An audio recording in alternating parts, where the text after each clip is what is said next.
আল্লাহর কাছে বেহায়ের মতো কাঁদতে হবে, আল্লাহর কাছে অস্থির হয়ে কাঁদতে হবে, চোখের পানি ফেলে ফেলে কাঁদতে হবে। আমার ভাইয়েরা, দুনিয়া থেকে আমিও বিদায় হব, আপনিও বিদায় হবেন, কেউ বাঁচার জন্য আসি নাই। যে কোনো মুহূর্তে দুনিয়া থেকে বিদায় নিয়ে নেব।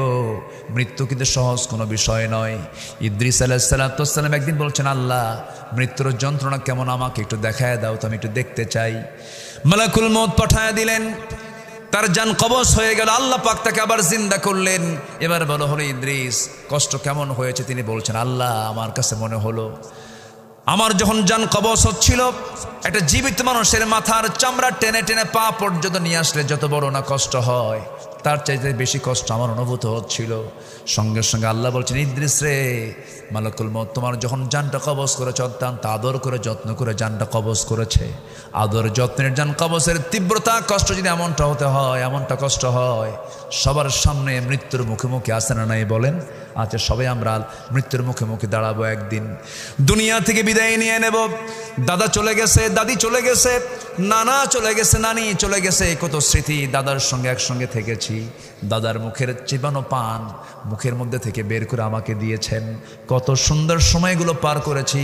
সে দাদাটা চলে গেল। কলিজার টুকরা সন্তান চলে গেছে, অনেকের কত আদর করেছেন। মা চলে গেছে, বাবা চলে গেছে, কত কাছের প্রিয়জনরা চলে গেছে।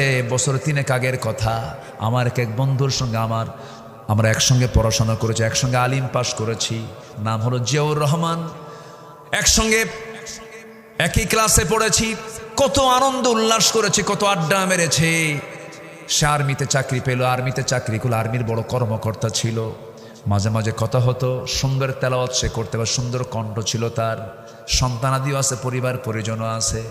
হঠাৎ করে একদিন মনে হলো কতদিন বন্ধুর সঙ্গে কথা হয় না, ফোন দিলাম। ফোন ওই দিক থেকে ফোনটা যে রিসিভ করলো, মহিলার কণ্ঠ আসলো। আমি সালাম দিয়ে শুরু করলাম, বললাম, মনে হয় আপনি ভাবি হবেন। আমার ভাই, আমার বন্ধু জিয়াটা কোথায়? সঙ্গে সঙ্গে বল, জিয়া তো নাই। কাছে আসলে পরে আমাকে একটু ফোনটা ধরতে বলবেন, আমাকে ফোনটা দিতে। আমি অমক বলছি। ওপার থেকে একটু কাদা কাদা কণ্ঠে বলছে, ভাই রে, আপনার ভাই তো এমন জায়গায় গেছে যে দেশ থেকে মানুষ আর কোনোদিন ফিরে আসে না, দুনিয়া থেকে বিদায় নিয়েছে।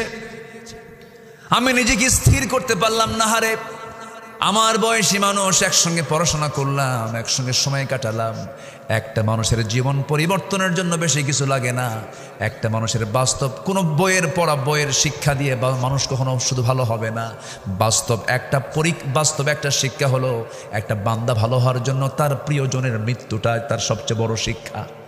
প্রিয়জন দুনিয়া থেকে বিদায় নিয়েছে, কিচ্ছু না জীবন, ও চলে গেছে, আমিও চলে যাব। সব দুনিয়া থেকে একদিন বিদায়